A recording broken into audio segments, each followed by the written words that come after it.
प्रिय विद्यार्थियों, कल मैंने आपको अध्यारोपण प्रमेय का कथन और उसको सिद्ध करना बताया था, जिसमें मैंने 2 वोल्ट का स्रोत E1 और E2 मान के लिए थे और मैंने ये बताया था कि किस प्रकार प्रत्येक स्रोत के कारण किसी अवयव में बहने वाली धाराओं का बीजगणितीय योग समस्त स्रोतों के कारण बहने वाली धाराओं के बराबर होता है। उसमें जब आप एक स्रोत की बात करते हो तो बाकी सभी स्रोतों को, वोल्टा स्रोतों को लघुपतित करते हैं। अब आप मुझसे ये पूछ सकते हो कि सर, अगर वोल्टा स्रोत के स्थान पर धारा स्रोत लिए जाए तो क्या हम अध्यारोपण प्रमेय का उपयोग कर सकते हैं? तो इसको मैं बहुत ही एक सरल से उदाहरण के द्वारा आपको समझाने की कोशिश करता हूँ। वोल्टा स्रोत के स्थान पर जब धारा स्रोत लिए जाते हैं तो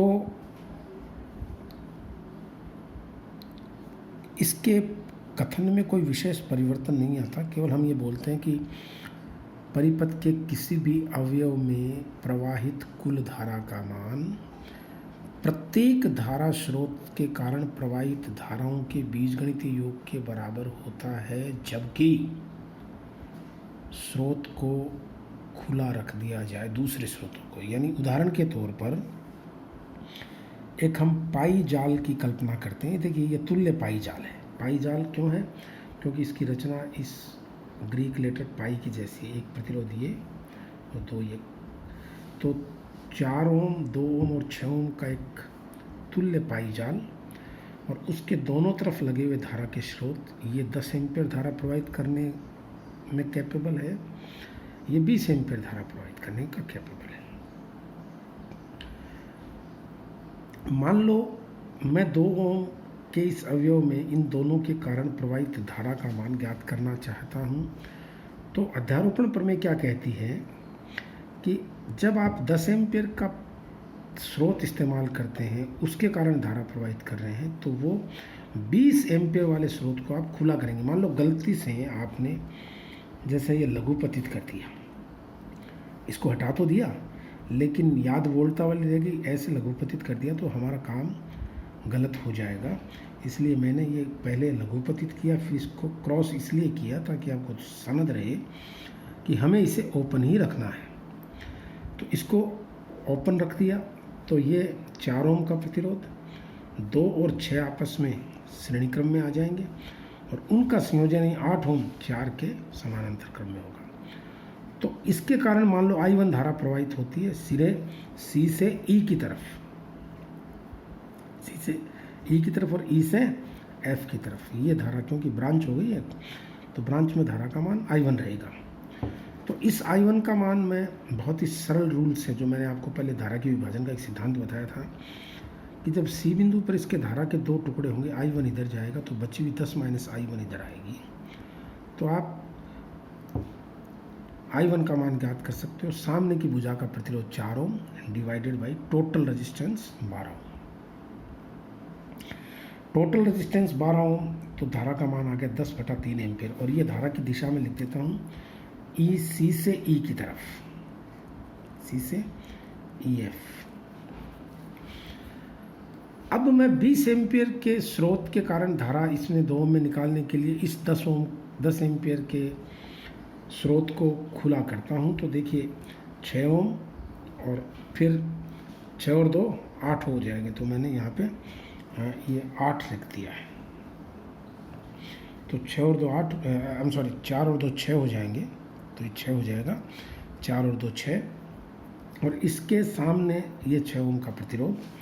तो धारा इधर 20 एम्पियर आती है और उसके टुकड़े हो जाएंगे, E से C की तरफ जाएगी ये। तो E से C की तरफ बहने वाली धारा I2 का मान कितना हो जाएगा? सामने का प्रतिरोध 6 बटा टोटल 12 इनटू आने वाली धारा 20, तो 6/12 बराबर 10 एम्पियर आएगा। इसकी दिशा होगी E से C की ओर। तो आप देख सकते हो 20 एम्पियर के कारण धारा जा रही है C से E की तरफ, E से C की तरफ, और 10 एम्पियर के कारण जा रही है C से E। तो एक दूसरे के विपरीत होंगी धाराएं। तो दो किरचॉफ के पहले नियम के अनुसार कुल धारा I1 प्लस I2 मैंने आपको बताया हुआ है। एक तरफ की धारा को अगर प्लस लेते हैं आने वाली को तो जाने वाली नेगेटिव होगी, तो -10/3 left to right, plus I1 को मैंने ऋणात्मक मान लिया और I2 चूंकि बड़ी है तो मैंने इसको धनात्मक मानते, तो धारा 20/3 एम्पियर कौन सी दिशा में होगी? E से C की ओर होगी। अब ये तो हुआ अध्यारोपण के हिसाब से अलग अलग स्रोत के कारण धारा। अब मैं कुल मिलाकर के दोनों स्रोतों से एक साथ धारा निकालने के लिए किरचॉफ के नियम का इस्तेमाल करता हूँ। मान लो ये जो धारा है ये मैंने इधर मान ली, तो ये नेगेटिव आ जाएगी लास्ट में। तो ये इसको मैंने धारा को 20 एम्पियर इसके कारण माना, इसके कारण 20 एम्पियर, और इस दिशा को मैं पॉजिटिव लेऊँगा क्लॉकवाइज रोटेशन लेते हुए। तो किरचॉफ के नियम CEFD में ये नियम लगा करके जब हम इसको सॉल्व करते हैं तो हमारे पास I डैश का मान आता है 20/3 एम्पियर, जो कि हमारा पहले भी आ चुका है। तो आप इसमें किरचॉफ का नियम लगा करके I डैश का मान निकालिए। इसका न्यूमेरिकल वैल्यू वही आएगा जो इन दोनों स्रोतों के कारण अलग अलग धाराओं के बीजगणितीय योग के बराबर आता है। तो इस प्रकार हम अध्यारोपण प्रमेय को धारा स्रोतों के लिए भी सिद्ध कर सकते हैं। इसके पश्चात प्रिय छात्रों, जो सबसे महत्वपूर्ण प्रमेय है जालों में, वो है थेवेनिन थ्योरम, थेवेनिन प्रमेय। थेवेनिन प्रमेय बहुत ही व्यापक प्रमेय है जिसमें आप किसी भी जटिल जाल को, चाहे कैसा भी जाल हो, चाहे उसको पहले तो तुल्य टी या पाई जाल में रखते हैं, उसके बाद वोल्टा स्रोत और उसकी आंतरिक प्रतिबाधा का इस्तेमाल करते हुए केवल एक स्रोत और एक उसके श्रेणी क्रम में प्रतिबाधा से उसको रिप्लेस कर देते हैं पूरे जटिल जाल को। ये केवल थेवेनिन प्रमेय से ही संभव है। तो थेवेनिन प्रमेय का स्टेटमेंट आप देखिए, फिर मैं चित्र बना के समझाऊंगा। इसके अनुसार किसी भी जाल के किसी द्विटर्मिनल भाग को, यानी जाल में जो पोर्शन द्विटर्मिनल भाग को, जो द्विटर्मिनल होगा, टू टर्मिनल नेटवर्क, द्विटर्मिनल भाग को थेवेनिन तुल्य परिपथ से प्रतिस्थापित किया जा सकता है। अब ये तुल्य परिपथ क्या है, ये हमें समझना है। इस तुल्य परिपथ में एक तुल्य वोल्टा स्रोत EEQ होता है, ये देखिए EEQ, तथा इसके श्रेणी क्रम में एक तुल्य प्रतिबाधा ZEQ। इन दो चीज़ों से आप पूरे जाल को प्रतिस्थापित कर सकते हैं। अब प्रश्न उठता है कि साहब EEQ क्या है और ZEQ क्या है? तो इसके लिए अगला कथन का लगातार भाग है कि द्विटर्मिनल पाश के निर्गम टर्मिनलों को खुला रखकर इसके सिरों के मध्य की वोल्टा को EEQ तथा वोल्टा स्रोतों को इनकी आंतरिक प्रतिबाधाओं से प्रतिस्थापित करने पर मापी गई प्रतिबाधा ZEQ होती है। तो उदाहरण के तौर पर देखो, उदाहरणार्थ मैं बताता हूँ। जैसे ये एक तुल्य टी जाल है जिसमें ZS प्रतिबाधा का स्रोत है और ES वोल्टा का स्रोत है। वो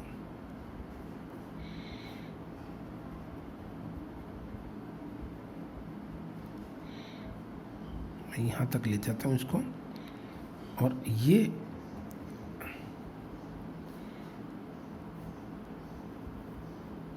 Z1, Z2, Z3 और इनके इस द्विटर्मिनल जाल के हिस्से में बाहर ZR यानी लोड प्रतिबाधा लगी हुई है। तो थेवेनिन ये कहता है कि आप इसको पूरे को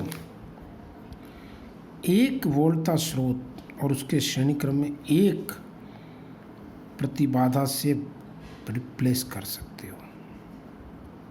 ये ZS और ये ES, बस इससे आप इसको प्रतिबाधा को, इस तुल्य सर्किट को व्यक्त किया जा सकता है।